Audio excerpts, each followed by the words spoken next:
Hey everybody, Ben here from DMC Films and Cinderblocks Videos, and today's video is a little different of a topic. We're talking about a white surface or a black surface. So white canvas or black gessoed canvas. What is the difference? Why does it matter? And really, why in general? That and more coming up.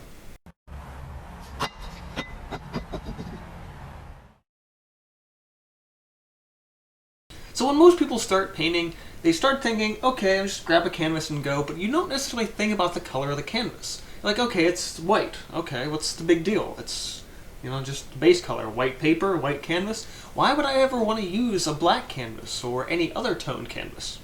The idea with a toned canvas, or specifically a black canvas, is to give you a different level of transparency in the working quality of the paint. Well, yes, the quality of the paint doesn't matter, but you have to remember that not all paint is opaque. There are transparent colors, there are translucent colors. You're going to use paint in thick layers, and you're going to use it in washy layers. And depending on the surface you use, will actually make the color look significantly different, which is not something you always think about, and it's actually something I didn't even realize until I tried to paint a nice sunset on a black canvas, and it didn't really turn out well.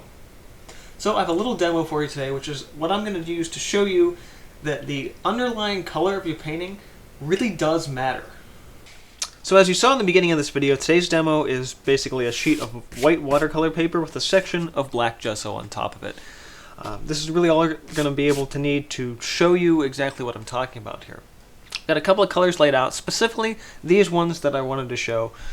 We have cad yellow medium, phthalo blue, titanium white, cad red medium, green gold, and some zinc white. These two in particular at the bottom are going to probably be the most interesting as we get further down.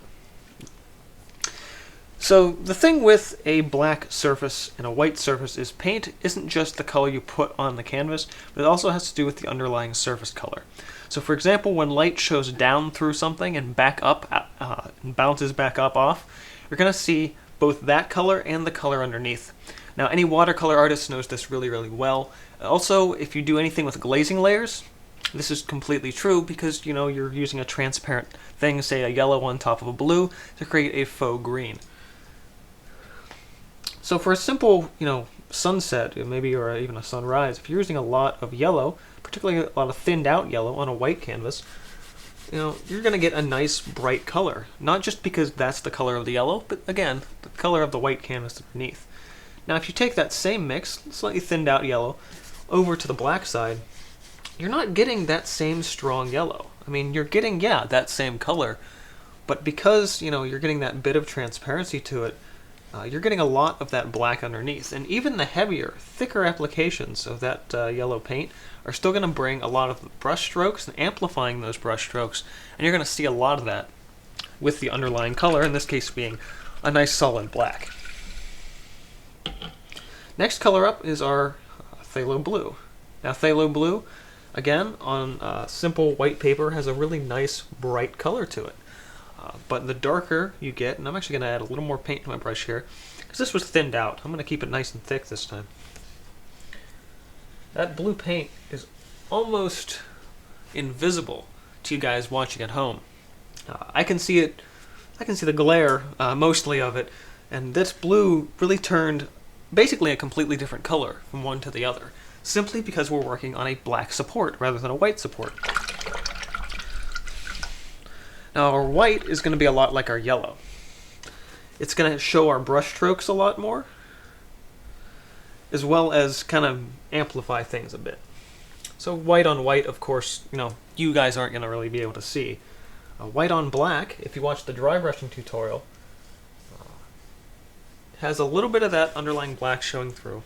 And especially where you're, using the brush in a more of a dry brush technique, you're going to get those amplified brush strokes that they're going to pick up the color, pick up the texture of the paper or the canvas or whatever you happen to be working on.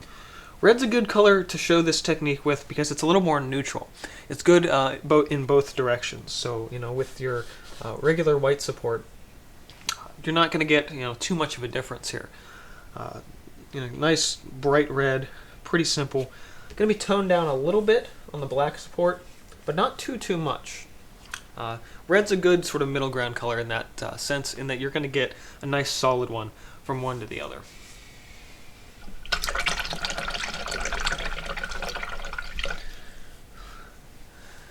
Alright, this is where things get a little more interesting. The green gold, which is a mix of pigments. Excuse me a moment. Actually, had to double check one. It's not a mix of pigments. Azomethine copper complex, PY129, at least from the Liquitex brand. Really unusual color. I got some of this from a friend of mine, and sort of debating on whether or not I want to keep it on my palette or not. But hey, that's a thought for another video. So this interesting color. This type of color is really easy to mix with other colors, so it's probably why it's not the best one to have on hand. Thin this out just a bit. Again, it's picking up, especially in the thinner sections, a lot more of a yellow, really letting that white paper to show through. On the black canvas, again, you're going to get the reverse effect. It's going to pick up way more of that black. This looks greener, which is strange. I mean, granted, if you mix yellow and black together, you're going to get more of a green tone. So that's, you know, a little bit obvious in that sense. But again, your edges here definitely look more of a yellow, maybe of a yellow ochre. These edges lean almost like a sap green, which is really interesting, especially with this color, because you're like, that's a totally different effect. Between white to black, totally different effect. Final color here today is going to be some zinc white. Might get a little bit of that green still in my brush, but not a big deal here. Again, you know, white on white, you're not going to be able to tell the difference. But zinc white is a more transparent white. So when we hit the black side, you're going to get a lot more of that black showing through, and this is going to be a very muted white. It's going to look a little bit more like a faux gray.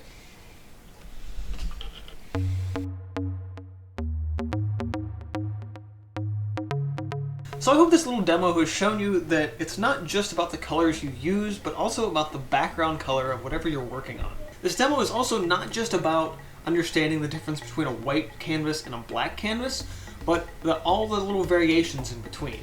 You have to remember that a lot of artists do what is known as an underpainting to get a nice base color for everything that they're doing. And then when they start adding color over top of that, the underlying color of the underpainting is what really starts to show through and make that painting a little bit more complex.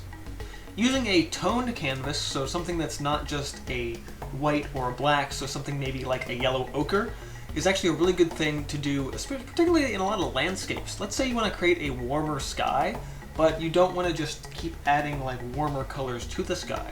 You can start with a simple yellow ochre base or maybe a burnt sienna to create a warmer sky, so when you're actually painting a blue or a yellow on top of that, you're going to get something significantly warmer without trying to overthink it too much.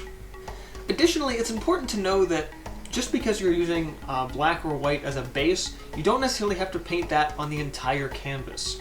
I actually used this technique a couple of months back when I did my painting video and painting process video, Clairvoyance of the Earthly Realm. Actually, that painting's behind me here.